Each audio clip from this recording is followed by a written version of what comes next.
একমাত্র ঠিকানা। এই জন্যে নাম সংকীর্তন আদি যা কিছু হোক, মূলে কিন্তু গীতাকে অবশ্যই রাখতে হয়।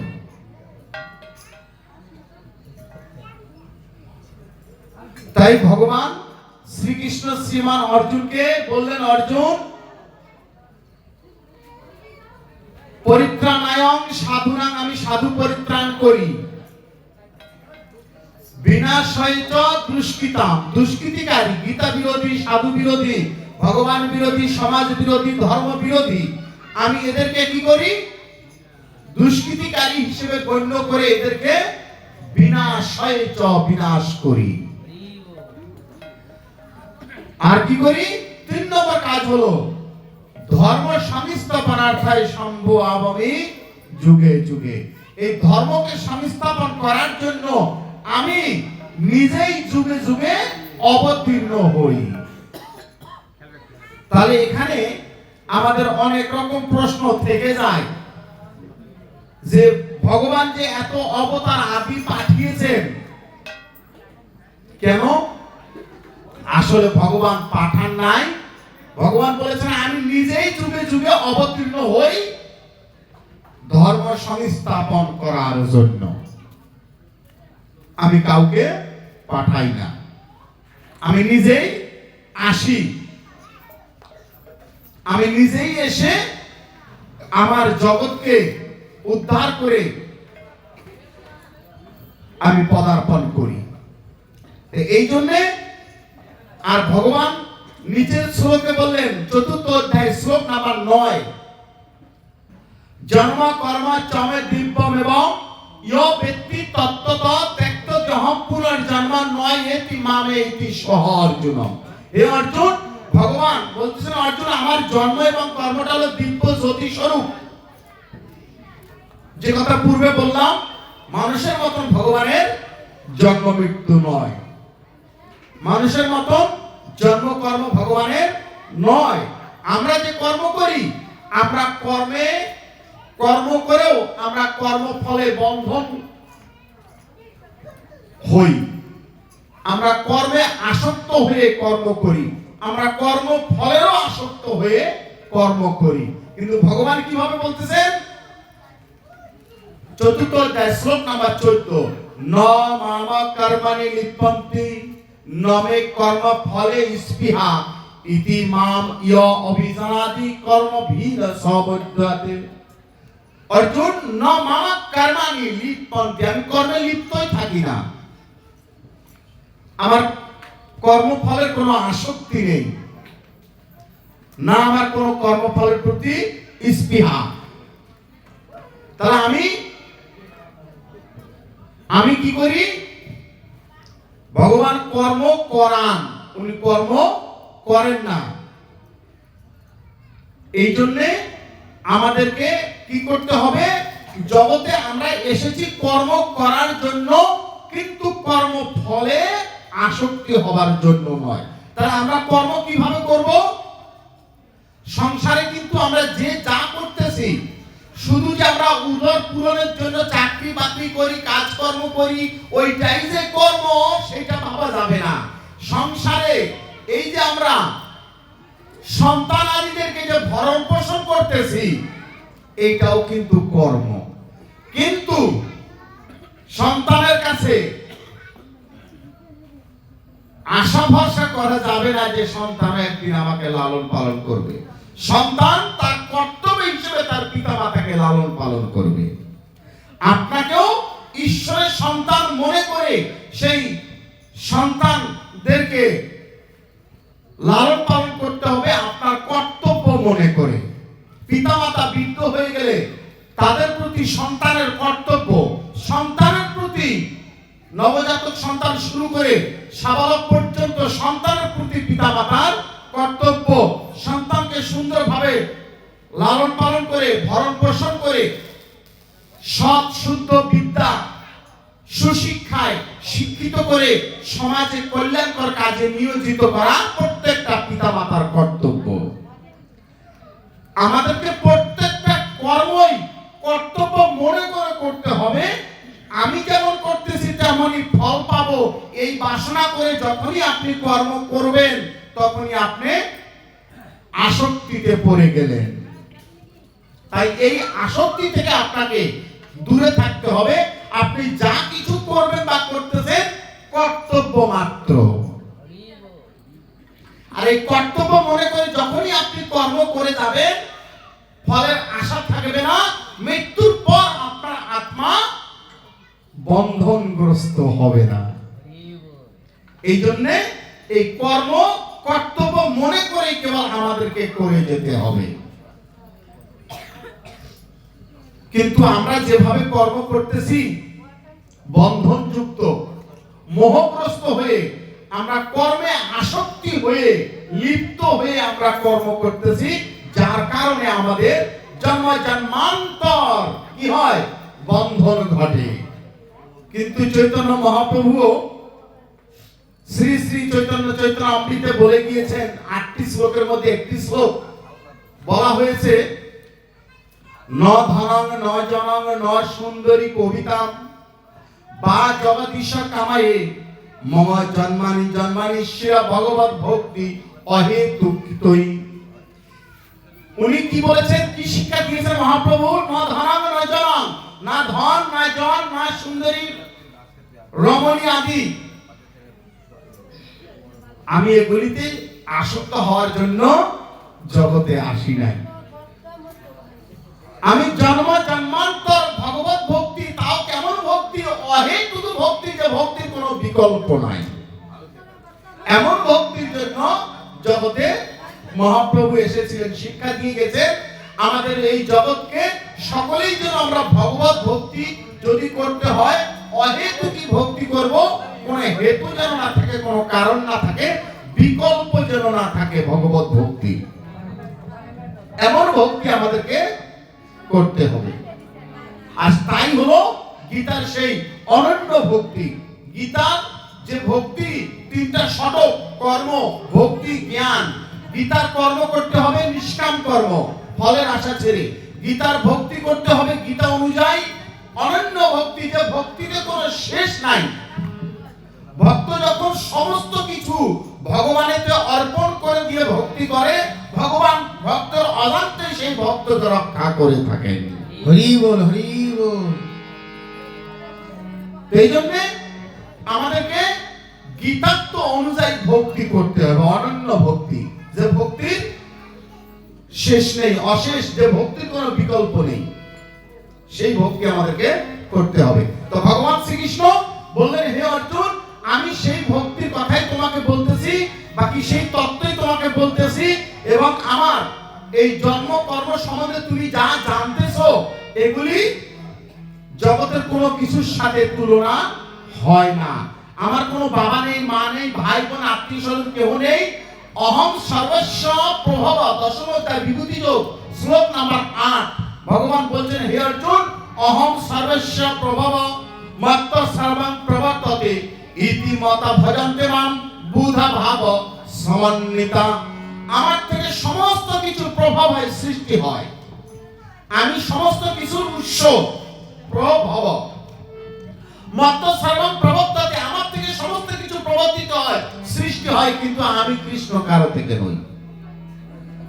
ইতি মতা ভজন্তে মাম বুধা ভাব সমন্বিতা, এই তত্ত্ব যারা জানে তারা বুদ্ধিমান। আর যারা জানে আমাদের মতো কৃষ্ণের জন্ম আর মৃত্যু আছে, তাদের কি হয়? দ্বিতীয় অধ্যায় সাংখ্যযোগ শ্লোক নাম্বার 27, প্রথম চরণে বলা হয়েছে, জাতস্য মৃত্যুধর্মম জন্ম মৃত্যু সচ, ওই ব্যক্তির বারবার জন্ম আর মৃত্যু, মৃত্যুর পর আবার পুনরায় জন্ম হবে। তাই ভগবানকে ভগবানের মতো করে জানতে হবে। আর ভগবানকে জানার জন্য কি কি? 4টা অপশন। অষ্টাদশ অধ্যায় মোক্ষ শ্লোক নাম্বার 65-তে বলা হয়েছে, ভগবান বলেছেন আমাকে জানার 4টা অপশন। এই একটা শ্লোকের ব্যাখ্যা করতে গেলে গীতার 700 শ্লোক, অষ্টাদশ অধ্যায় সম্পূর্ণ তত্ত্বই চলে আসে।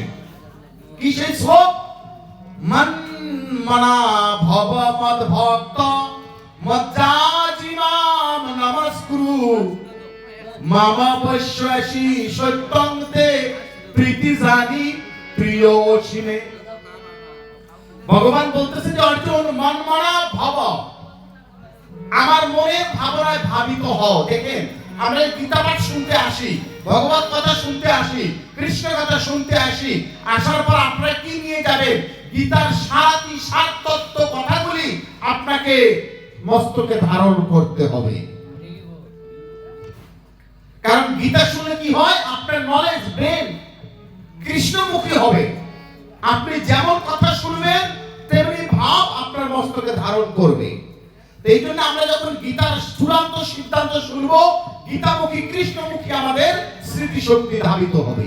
তো ভগবান বলতেছেন এই যে আমরা কলিহত জীব, আমাদের এত সময় এত আয়ু নেই, তাহলে আমাদেরকে এত অপশনে যাওয়া যাবে না। ভগবান 4টা এবং শেষে একটা 5টা অপশন দিলেন। 5টা অপশনের মধ্যে আপনাকে কি কি অপশন করতে হবে? মন মানা ভব, প্রথম অপশন, আমার মনের ভাবনায় ভাবিত হও, আমি কৃষ্ণ যেভাবে চাই সেভাবে হও। ভগবান কিভাবে চাইতেছেন? নবম অধ্যায় রাজবিদ্যা রাজগুহ্য যোগ শ্লোক নাম্বার 14 ভগবান সেখানে বলেছেন উনি কিভাবে চাইতেছেন। সততং কীর্ত অন্তঃসমম যত অন্তঃস দৃঢ়ব্রতা নমস্যান্তমাম ভক্তা নিত্যযুক্ত উপশ্যতে। ভগবান বলতেছেন সততং সর্বদাই আমার তুমি কীর্তন করো,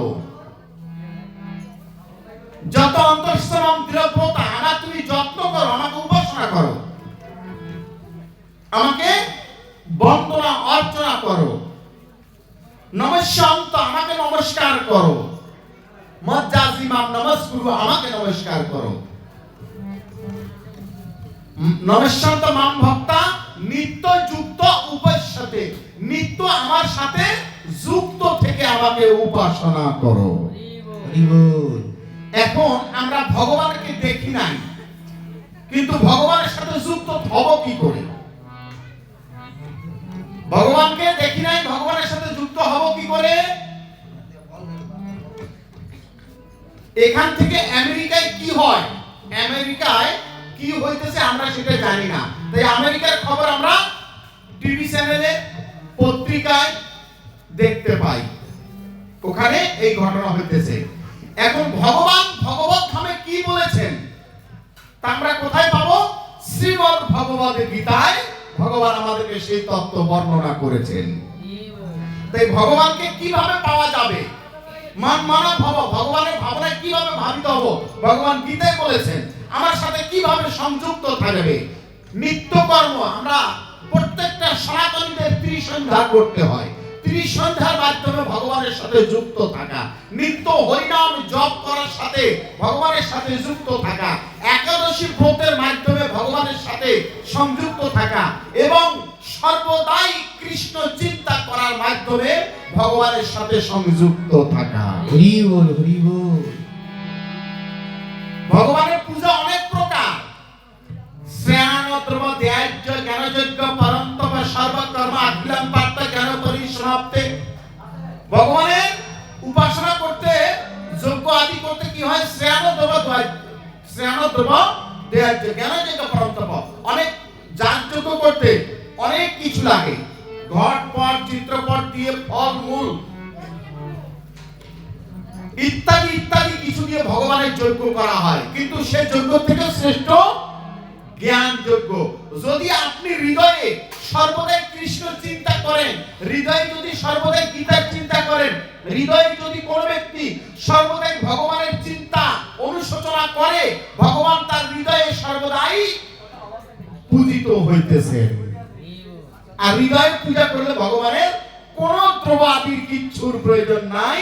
জ্ঞানযজ্ঞ পরন্তপ, জ্ঞান দ্বারা সে ব্যক্তি ভগবানের পূজা করতেছে। হরি বল, হরি বল। কিন্তু এমন ভক্তের অভাব। তাই আমাদেরকে জ্ঞানী ভক্ত হলে এই ভক্ত কি করে? হৃদয়ে ভগবানের নিত্য পূজা করে, তাকে এত কিছু দিয়ে পূজা করতে হয় না। কিন্তু ওই স্তরে উঠতে গেলে আপনাকে অভ্যস্ত করতে হবে। আপনি চাইলেই জ্ঞানের স্তরে উঠে গেলেন না, আগে আপনাকে শাস্ত্র বেদ বেদান্ত আদি অধ্যয়ন করতে হবে, সংস্কারী হতে হবে, নিত্য উপাসনা আদি করতে করতে তারপরে আপনি জ্ঞানের স্তরে পৌঁছবেন। এই জন্য মন মানে ভব, তারপরে মন ভক্ত। ভক্ত হতে হবে, কার ভক্ত হতে হবে? জগতে অনেক ভগবানের স্বরূপ রয়েছে, দেব হোক দেবী হোক। একজন দেবী মা দুর্গা, কালী, লক্ষ্মী, সরস্বতী, এরা কিন্তু আলাদা কেউ নয়, ভগবানেরই একটা স্বরূপ হয়। দেব দেবীকে ভগবান থেকে একেবারে আলাদা সত্য যদি কেউ ভাবে, তাহাও সে অপরাধী হবে। ভগবানের একটা গুণবাচক নাম ব্রহ্মা। ব্রহ্মা কিন্তু কৃষ্ণ বিষ্ণু থেকে আলাদা নন। ভগবান শ্রীকৃষ্ণই ব্রহ্মার রূপে সৃষ্টি করতেছেন, বিষ্ণু রূপে পালন করতেছেন, মহেশ্বর রূপে সংহার করতেছেন। ভগবান শ্রীকৃষ্ণের তিনটি স্বরূপ, ব্রহ্মা বিষ্ণু মহেশ্বর, যাকে গুণ অবতার বলা হয়। আবার এই তিনের উপরে ভগবান শ্রীকৃষ্ণ পরমেশ্বর রূপে রয়েছে। আবার এই কৃষ্ণ, এই তিনের মধ্যে ব্রহ্মা বিষ্ণু মহেশ্বরের একটা শব্দে উচ্চারণ করা হয়। ব্রহ্মা বিষ্ণু মহেশ্বরকে একটা শব্দ দিয়ে উচ্চারণ করা হয়। সেই শব্দ গীতার অষ্টাদশ অধ্যায়, এই অষ্টম অধ্যায় অক্ষর ব্রহ্মযোগ শ্লোক নাম্বার 13 বলা হয়েছে, ওমিত এক অক্ষরম। সেই ওমকার, ওমকে উচ্চারণ করলে ব্রহ্মা বিষ্ণু মহেশ্বরকে একসাথে উচ্চারণ হয়। কিভাবে? যখন ওমকে সন্ধি বিচ্ছেদ করা হয়, শরীয় রস্য ম, শরীয়তে ব্রহ্মা, রস্যতে বিষ্ণু, মতে মহেশ্বর। ব্রহ্মা বিষ্ণু মহেশ্বর তিন মিলে এক, আবার পরমেশ্বর। আর পরমেশ্বর তো কৃষ্ণ। দেখেন, তার মানে মূলে ভগবান শ্রীকৃষ্ণ, কিন্তু তার অনেকগুলি প্রকাশ। এই প্রকাশগুলিকে ভগবান থেকে আলাদা ভাবা যাবে না। তাই ভগবান বলছেন মদ ভক্ত। এখন তাই বলে কি আমরা এতগুলি দেবদেবীর ভক্ত হয়ে যাব? না। ভগবান বলছেন যে আমি সবকিছুই আমি, কিন্তু তারপরও তোমরা কি করবে? মূল স্বরূপটাকে উপাসনা করবে। এখন মূল স্বরূপটা কি? ভগবানের অগণিত স্বরূপ রয়েছে। সমস্ত স্বরূপের মধ্যে রাম, কৃষ্ণ, বিষ্ণু, হরি, ব্রহ্মা, মহেশ্বর, ব্রহ্মময়ী, দুর্গা, কালী, লক্ষ্মী, সরস্বতী, মহালক্ষ্মী, মহাকালী, মহাসরস্বতী, তিনটা একজনই। এই যে এতগুলি, রামকৃষ্ণ পরমহংসদেব ব্রহ্মময়ী রূপে প্রাপ্ত হয়েছেন। বিবেকানন্দ শক্তি, বামাখ্যাপা শক্তি উপাসনা করে সেই ব্রহ্মকেই প্রাপ্ত হয়েছেন। তাহলে মূলে অভেদ, অদ্বৈত। তারা দ্বৈত নয়, দুই নয়, অবিচ্ছেদ। কিন্তু তারপর আমাদের চিন্তা চেতনায় সেই মূল স্বরূপকে রেখে, কাউকে আলাদা না ভেবে মূল স্বরূপকে উপাসনা করতে হবে। এখন মূল স্বরূপটাকে, মূল স্বরূপটা হলেন ভগবান শ্রীকৃষ্ণ। মদ ভক্ত, আমার ভক্ত হও। এখন আমিটাকে সেই ভগবান শ্রীকৃষ্ণ বলতেছে যে আমি মূল, তোমরা আমার ভক্ত হও। আর মদ ভক্ত, আমার ভক্ত হলে কি হবে? আমি কে? সপ্তম অধ্যায় জ্ঞান বিজ্ঞান যোগে ভগবান বলেছেন, মত্তঃ পরতরাং নন্দ কিঞ্চিত ধনঞ্জয় ময়ি সর্বম ইদং পুত্রং সূত্রে মণিগণাইবা রসম অপসুকন্তে প্রভাসাস্পি শশী সূর্যয় প্রণব সর্ব বেদেষু শব্দকৈ পৌরুষেষু পুণ্যগন্ধ পৃথিবীতে তেজাচ বিভাবস জীবনম সর্বভূতেষু তপস্যাস্মি তপস্বিষু। হে অর্জুন, আমার অপেক্ষা পৃথিবীতে শ্রেষ্ঠ তিল পরিমাণ, সরিষা দানা পরিমাণ কিছু নেই। আমি সর্ব অপেক্ষা শ্রেষ্ঠ। আমি জলের রস, সূর্যের কিরণ, আমি চাঁদের কিরণ, আমি যোগীর যোগ, জ্ঞানীর জ্ঞান, তপস্বীর তপস্যা, জীবের জীবন আমি। তা এই জন্য ভগবানকে সর্বশ্রেষ্ঠ মনে করে কৃষ্ণকে আমাদেরকে গ্রহণ করতে হবে। মত ভক্ত, আমার ভক্ত, কার ভক্ত? কৃষ্ণ ভক্ত হতে হবে। আর কৃষ্ণ ভক্ত হতে গেলে আমরা যাব কোথায়? চতুর্থ অধ্যায় বলা হয়েছে, কাংস অন্তঃকর্মাণাং সিদ্ধি নিয়োজন্তীয় দেবতা শিবপ্রমি মনুষ্যলোকে সিদ্ধি ভবতি কর্মজা। এই কথা ভগবান সপ্তম অধ্যায়ে বললেন 23 নম্বর শ্লোকে। অন্তবতু ফলান্তেষাং তদ্ভব অত্যল্প মেধসাম দেবান দেব ইয়জে জানতি মদভক্ত জানতি মাম অপিমাম। এই কথা আবার নবম অধ্যায়ে 25 নম্বর শ্লোকে বললেন। কি বললেন? জান্তি দেবব্রতাম দেবান পিতৃ জান্তি পিতৃব্রতাম ভূতানি জান্তি ভূতেজ্য জান্তি মদ জাতি মামপিমাম। যে দেবতা আদিকে জানবে তারা আমার স্বরূপ, কিন্তু সে অন্তে কোথায় যাবে? ওই আমার ওই স্বরূপের কাছে যাবে, দেবলোকে যাবে। পিতৃপুরুষকে জানলে সে পিতৃলোকে যাবে, এবং যে যাকে জানবে তার কাছে যাবে। ভূত আদিকে জানলে সে ভূত লোকে যাবে। যদি কোন ব্যক্তি জানতি ব্রত মদ জাতি আমাকে যদি কেউ জানে, তাহলে সে কোথায় আসবে? সে আমার কাছে আসবে। অষ্টম অধ্যায় 5-6 নম্বর শ্লোকে বলা হয়েছে ইয়ং ইয়ং শরণং ভাব ইয়ং ইয়ং শরণং ভাবং তজতং তে কলেবরং তম তমৈ বেতি কোন্তে সদা তৎ উদ্ভাবিত। মানুষ মৃত্যুর সময় যে ব্যক্তি যে যে ভাব নিয়ে মারা যায়, সে সেইভাবে ভাবিত হয়ে সেই তার কাঙ্ক্ষিত ব্যক্তির কাছে সে পৌঁছায়। যদি কোনো ব্যক্তি কারা 1 কোটি মানুষের মধ্যে 1 কোটি ভক্তের মধ্যে কোন একজন ভক্ত যদি অন্তিম কালে আমাকে অন্তকালে চ মামেব শরণমুক্তা কলেবরং ইয় প্রয়াতি সমদ্ভাবং ইয়াতি নাস্তত্র সংশয়। অষ্টম অধ্যায় 5 নম্বর শ্লোক। যে অন্তিম কালে যদি অন্তকালে চ মামেব, অন্তিম কালে যদি কেউ আমার চিন্তা করতে করতে মারা যায়, সে পরম গতি লাভ করবে, তার পুনর্জন্ম হবে না। হরি বল জয় নিতাই। তাহলে এখন আমরা কাকে চাই? আমরা এমন একজনকে চাই, এমন একটা স্বরূপকে ভালোবাসতে চাই যে স্বরূপের কাছে গেলে পুনর্জন্ম, পুনরায় আমাদের আর জন্ম হবে না। সেই স্বরূপ হলেন ভগবান শ্রীকৃষ্ণ বা শ্রী বিষ্ণু অথবা শ্রী রাম অথবা শ্রী হরি। এগুলি হলো ভগবানের বিষ্ণু তত্ত্ব, মূল স্বরূপটা। এই মূল স্বরূপগুলোকে যদি আমরা উপাসনা করি, তাহলে অন্তে জীব ভগবানের কাছে গোলক ধামে যাবে। গোলক ধামে গেলে পুনরায় জন্ম হবে না। এই জন্য ভগবান বলেছেন যদি ভক্ত হতে হয়, কার ভক্ত হতে হবে? মদ ভক্ত, আমার ভক্ত হও। আর যদি আমরা ভগবানের ভক্ত না হয়ে অন্য কারো ভক্ত হই, তাহলে সেখানে গেলে আমাদের আয়ু নির্ধারণ করা হয়। যদি মৃত্যুর পর আমরা দেবতা চিন্তা করতে করতে মারা যাই, তাহলে আমাদের আত্মা দেবলোকে যাবে। দেবলোকে গেলে কি হবে? 7000 বছর আয়ু শেষ। স্বর্গ লোকং বিশালং ক্ষীণ পুণ্য মত্ত লোক বিশান্তি। নবম অধ্যায় বলা হয়েছে স্বর্গের সেই বিশাল সুখ ভোগ করার পর আয়ু শেষ, আবার মত্ত লোকে আসতে হবে।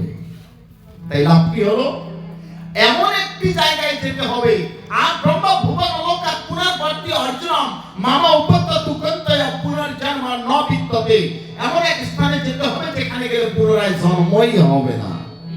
হরি বল এই জন্য ভগবান বলছেন মনমনা ভব মদ ভক্ত, আমার ভক্ত হও, মদ জাতি আমাকে জানো।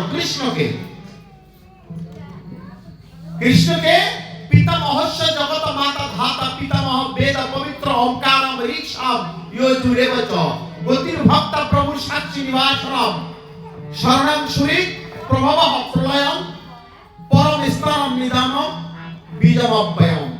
ভগবান বলতেছেন যে আমি গতি জীবের, আমি ভক্তা, আমি প্রভু। এই কথা একমাত্র ভগবান কৃষ্ণ বলেছেন। আমি কেবল জীবের প্রভু। তাই জীব যদি কারো শরণাগতি হতে চায়, একমাত্র আমার শরণাগতি হতে হবে, আমার শরণাপন্ন হতে হবে, তাহলে আমি তাদেরকে রক্ষা করব। কারণ আমি জীবের শুধু পিতা না, পিতামহ আদি আরো অনেক কিছু। আমি জীবের শুধু গুরু নই।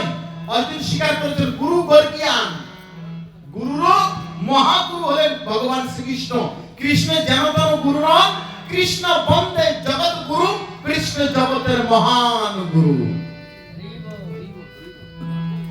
এই জন্য মদ জাতি ভগবান বলতেছেন আমাকে জানো, কৃষ্ণকে জানো, আর মাম নমস্কুরু, আমাকে নমস্কার করো।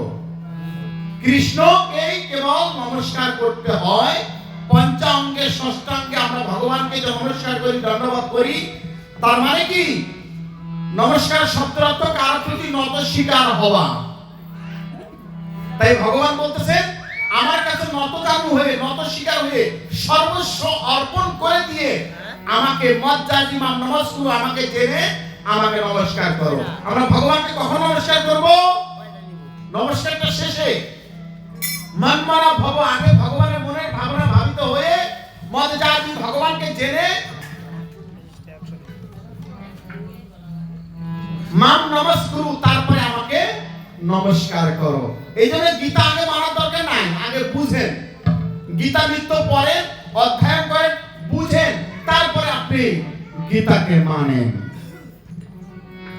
গীতা বুঝে শুনে জেনে তারপর যখন গীতা আপনি বুঝে যাবেন, এই গীতা থেকে আপনাকে আর দূরে সরানো যাবে না।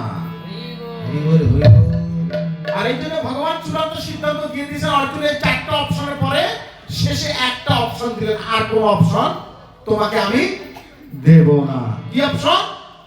সর্বধর্মানাং পরিত্যাজ্য মামে একং শরণং ব্রজ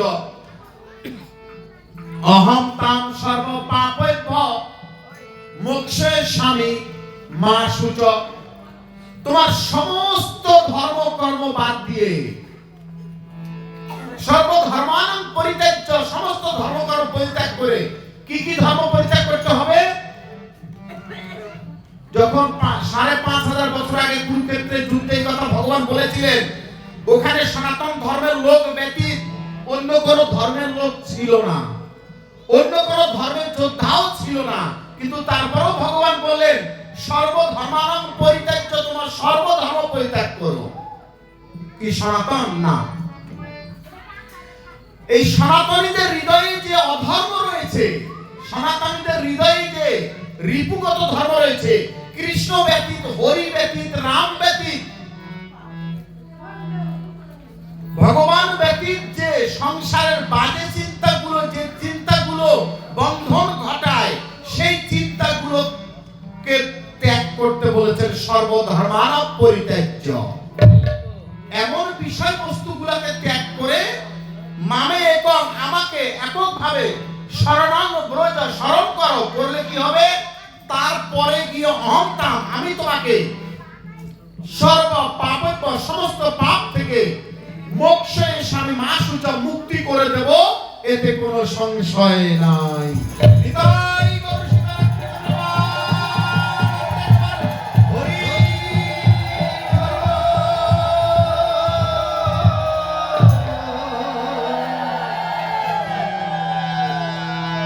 কৃষ্ণ নামে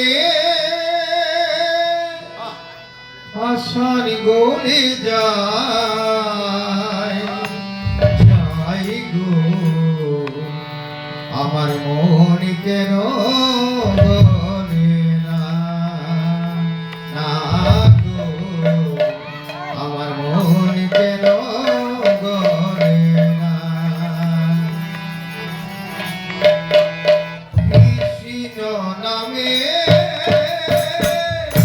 আশার গলে যায়, যাই গো মন কেন গলে না।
এই গর্ভ যন্ত্রণা অভয় না দিলে কৃষ্ণ প্রসন্ন হতাম না, লিপ্ত হতাম তবে মাতৃহত্যা পাপে। লিপ্ত হতাম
যদি